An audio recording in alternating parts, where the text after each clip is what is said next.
আচ্ছা, এখন আপনার দোকানের কর্মীর হাজিরা কাজটা একসাথে করি। কর্মী কখন ঢুকল, কখন বের হলো সেটা রাখতে হবে। মানে এখানে আমরা check in, check out, late, note আর স্যালারি ডিসিশনের ডেটা রাখা। আমি এক একটা জায়গা দেখাচ্ছি, আপনি স্ক্রিনের সাথে নিজের দোকানের বাস্তব তথ্য মিলিয়ে যাবেন। প্রথমে স্ক্রিনটা একটু দেখে নেই। এই জায়গা দিয়ে check in, check out, late, note আর স্যালারি ডিসিশনের ডেটা রাখা। কোথায় তথ্য দেখবেন, কোথায় লিখবেন আর কোন জায়গায় কাজ শেষ হবে সেটা আগে বুঝে নিলে পরে আর অস্থির লাগবে না। এখানে সঠিক কর্মী বেছে নিন। একই নামে একাধিক কর্মী থাকলে পদবি বা মোবাইল দেখে মিলিয়ে নেবেন, কারণ হাজিরা বা বেতন ভুল ব্যক্তির নামে গেলে সমস্যা হবে।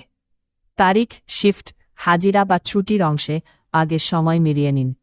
আজকের হাজিরা আর আগের দিনের হাজিরা মিশে গেলে বেতন হিসাব নষ্ট হবে। এখন কর্মীর রেকর্ড মিলিয়ে দেখুন।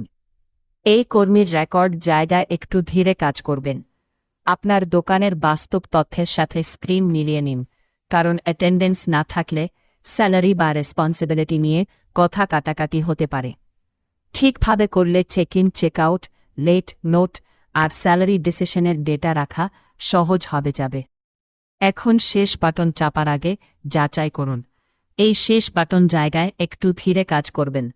আপনার দোকানের বাস্তব তথ্যের সাথে স্ক্রিন মিলিয়ে নিন, কারণ অ্যাটেন্ডেন্স মনে না থাকলে স্যালারি বা রেসপন্সিবিলিটি নিয়ে কথা কাটাকাটি হতে পারে।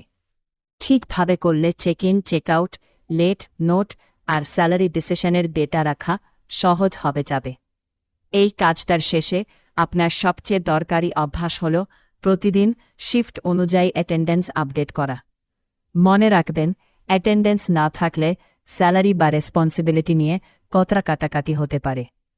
তাই লাইভ দোকানে করার আগে এই একই ধাপ একবার প্র্যাকটিস করে নিলেই আপনি আত্মবিশ্বাস নিয়ে কাজ করতে পারবেন।